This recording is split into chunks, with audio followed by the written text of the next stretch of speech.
warahmatullahi wabarakatuh.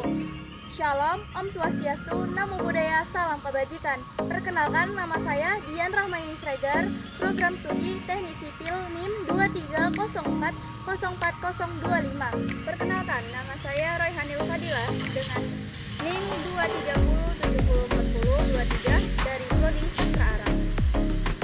Jadi kami akan membahas tentang korupsi dan perpajakan. Nah, korupsi dan perpajakan adalah dua konsep yang terkait dalam konteks ekonomi dan hukum.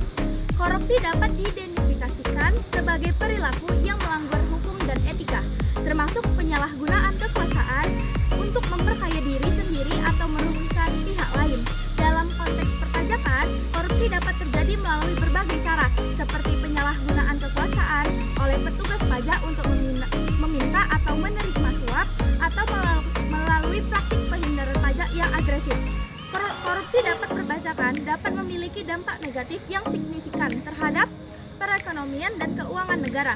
Korupsi dapat menyebabkan hilangnya pendapatan negara yang seharusnya digunakan untuk meningkatkan kualitas hidup rakyat, serta dapat mengganggu kepercayaan masyarakat terhadap sistem perpajakan dan institusi yang terkait. Beberapa contoh korupsi yang terjadi dalam sektor perpajakan antara lain adalah: yang pertama adalah transaktif nepotis, yaitu korupsi yang terjadi dalam penempatan pegawai pajak, di mana pegawai pajak meminta atau menerima suap untuk memperoleh posisi yang lebih baik atau untuk menghindari penempatan di daerah terpencil. Yang kedua ada autogene ekstrosif, yang dimana korupsi terjadi dalam administrasi pajak, di mana petugas pajak meminta imbalan jasa untuk mengurus administrasi perpajakan, seperti pengurusan nomor pokok wajib pajak (NPWP) untuk mencegah dan mengantisipasi korupsi dan perpajakan.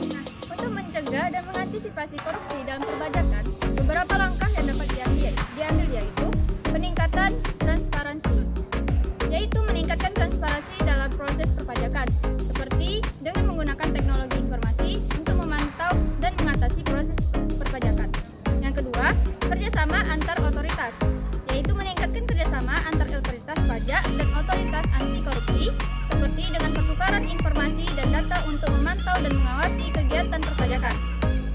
Yang ketiga, pemberantasan korupsi, yaitu meningkatkan pemberantasan korupsi dengan memberikan sanksi yang efektif terhadap pelaku korupsi serta meningkatkan kesadaran masyarakat terhadap pentingnya perpajakan yang jujur.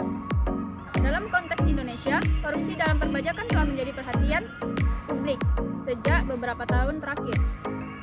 Kasus korupsi yang dilakukan oleh petugas pajak telah membuka kotak Pandora praktik korupsi di sektor perpajakan yang selama ini hanya menjadi rahasia umum. Oleh karena itu, perlu dilakukan upaya yang lebih efektif untuk menjaga dan mencegah mengantisipasi korupsi dalam perpajakan, serta meningkatkan kesadaran masyarakat terhadap pentingnya perpajakan yang jujur.